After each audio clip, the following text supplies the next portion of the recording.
গিয়ে নিজেকে ভালোবাসতে হবে।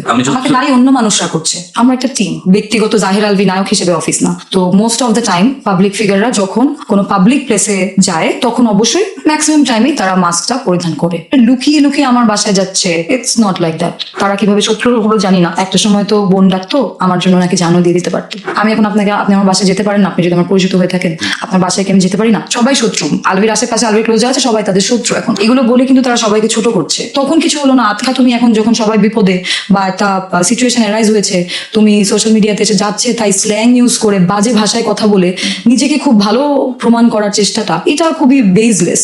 আমার নিজের আঙ্গুলটা পরিষ্কার থাকা প্রয়োজন আমি আপনার দিকে আঙ্গুল তোলার আগে। আর যদি আমার নিজের আঙ্গুল পরিষ্কার না থাকে তাহলে চুপ থাকা ভালো। তো যাদের নিজের দিকটাই ঠিক নাই তারা আসলে এত বড় বড় কথা বললে সেটাও আমার কাছে বেসলেস। থটটা যে ওদের মাথায় আছে, এটা থেকে যেটা বুঝতে পারলাম যে ওনারা আসলে তাই করেন। ও আমাকে বলছে যে আমি আলভির একসাথে নাটক করবো না, তুমিও থাইকো। স্ক্রিনশট গুলা ফেক না, আমি আমার ক্যাপশনেও লিখেছিলাম যে কনভারসেশন তো এক্সিস্ট করে। দিন শেষে যদি আপনারা আমাকে দোষী সাব্যস্ত করতে না পারেন তাহলে আপনারা আমার যে লসটা করলেন কিভাবে সেই ড্যামারেজ দিবেন আপনারা?